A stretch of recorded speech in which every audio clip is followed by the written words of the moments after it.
আমরা এর আগে অনেক আলোচনা করেছি, দুঃখ প্রকাশ করেছি যে আমাদের অলমোস্ট 200 মিলিয়ন পপুলেশন, আমাদের 1/5 পপুলেশনও বিশ্বে কোনো দেশ নেই যাদের কোনো অলিম্পিক মেডেল নেই, কিন্তু আমরা একমাত্র এক্সাম্পল, উদাহরণ, নট এ পজিটিভ ওয়ান, যে আমাদের কোনো অলিম্পিক মেডেল নেই। সো এই যে স্পোর্টসগুলো আমরা স্কুল লেভেলে নিয়ে যাচ্ছি, আমরা ইনশিওর করতে চাই প্রত্যেকটা জায়গায় গ্লোবালি আমাদের দেশে স্পোর্টসের পরিচিতি আসা শুরু হোক ইনশাআল্লাহ।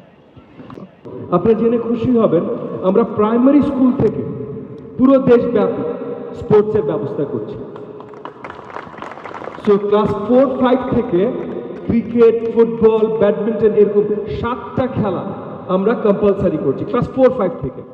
সো আগামী দিনগুলোতে আপনারা দেখবেন, খুব অল্প সময়ের মধ্যে হয়তো আপনারা দেখবেন যে কোনো জায়গায় যাচ্ছেন, তরুণরা, ছোট ছোট বাচ্চারা সুন্দরভাবে বোলিং করছে, সুন্দরভাবে ব্যাটিং করছে, কারণ তারা স্কুল থেকে প্রপার কোচের কাছ থেকে শিখে শিখে আসছে। সো ইনশাআল্লাহ আমরা আমাদের প্রচেষ্টা আছে যে আমরা ওইভাবে ট্যালেন্টটা তৈরি করি যে আগামী 10 বছর পর বা 15 বছর পর কোনো ধরনের ওয়ার্ল্ড কাপ আমাদের কাছে স্বপ্নের জিনিস আর থাকবে না। কাপ রেগুলারলি আপনারা এটা করেন, আমি জানি প্রত্যেক বছর থাকে। আমার নিজের আপন ভাই এটার সাথে জড়িত আছে, আজকেও মাঠে আছেন। ওনাকে আমি কয়েকবার ডিসকারেজ করতে চেষ্টা করি, না মানে খেলেন, বেশি করে খেলেন, কিন্তু আর একটু সাবধানতা বজায় রেখে খেলেন। আমি জানি আপনারা মানে প্রফেশনাল মাঠে যতখানি প্লেয়ার দেয় ইন্টারন্যাশনাল যে কোনো লেভেলে আপনারা দেন, আমি জানি, কারণ আমার নিজের ভাই 2বার পা ভেঙেছে, একবার ক্যাচ ধরতে যে, একবার রিডিং করতে যে। সো এফোর্ট আপনারা দেন, আমি জানি এটা। তবে আমি এই আপনার গুলশান ইউথ ক্লাব এবং লয়ার্স ক্রিকেট, জি LCLS প্লাস আমাদের যে লয়ার্স ক্রিকেট অ্যাসোসিয়েশন আপনাদের যেগুলো আছে, সবাইকে আমি অনুরোধ করব যে আগামী দিনগুলোতে, যেহেতু আপনারা প্রফেশনালস, আপনারা আলাদাভাবে এই খেলার আয়োজনগুলো করেন, সব ধরনের সেফটি সিকিউরিটি যে সকল প্লেয়ারদের জন্য, সকলের জন্য। তবে আমরা দেখতে চাই এই ধরনের জিনিস আরও বেশি হচ্ছে। শুধু লয়ার্স না, লয়ার্সরা তো ওয়ার্ল্ড কাপ খেলছেন, অনেক কিছু করছেন, সব জায়গা থেকে আমরা স্পোর্টসের ইনক্লুশন আরও বেশি দেখতে চাই। আমাদের এই সরকার আসবার পর আমাদের মাননীয় প্রধানমন্ত্রী জনাব তারেক রহমানের প্রত্যাশা সকল জাতির প্রতি ছিল যে জাতির জন্য স্পোর্টসের আরো শক্ত অবস্থান আমরা তৈরি করব।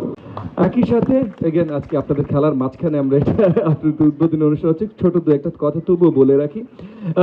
আমি মোহাম্মদপুর এলাকার জনপ্রতিনিধি, মোহাম্মদপুর এলাকার জনপ্রতিনিধি, এখানেও আমি ধরে নিচ্ছি আমার এলাকাবাসী আছেন এবং তারাও হাই এন্ড প্রফেশনালস আছেন, এই যে ম্যাম আছেন, স্যার আছেন। হ্যাঁ, আপনাদের প্রতি আমার আহ্বান থাকবে যে আমরা আমাদের এলাকায় যেন যতগুলো মাঠ আছে, যতগুলো স্পোর্টস ক্লাব আছে, সেই জায়গাগুলোকেও যেন আমরা সঠিকভাবে দিক নির্দেশনা দিতে পারি। এই গুলশান ইউথ ক্লাবের কাছেও আমি রিকোয়েস্ট করবো, প্রেসিডেন্ট দুজনে আজকে আমার পাশে আছেন, আপনাদেরকে অসংখ্য ধন্যবাদ, এবং আপনাদেরকেও রিকোয়েস্ট করব যে আমার এলাকা, কারণ আপনারা এখানে যে সুন্দরভাবে ম্যানেজ করেন, আমার এলাকার যে স্পোর্টস আমি চাই আপনাদের একটু যোগাযোগ করিয়ে দিতে। আপনারা তখন যদি একটু সময় এবং সুনজর দেন, হ্যাঁ, তাহলে এই কোঅর্ডিনেশনের মাধ্যমে আমার এলাকায়, কারণ আমরা তো সবকিছু দেশের জন্য করি, জাতির জন্য করি, তো ওই বৃহত্তর মোহাম্মদপুর এলাকায় এই জিনিসগুলোর প্রয়োজন আছে। তো আমরা সেই কোঅর্ডিনেশনগুলো করব। আর বক্তব্য দীর্ঘায়িত করব না। মে দ্য বেস্ট টিম উইন। আপনাদের সবাইকে স্বাগতম, ধন্যবাদ। ইনশাআল্লাহ খুব ভালো খেলা হবে জন্য যে এই ক্রিকেট। সব ধরনের খেলার খবর পেতে সাবস্ক্রাইব করুন, সঙ্গে থাকুন খেলার পাতার।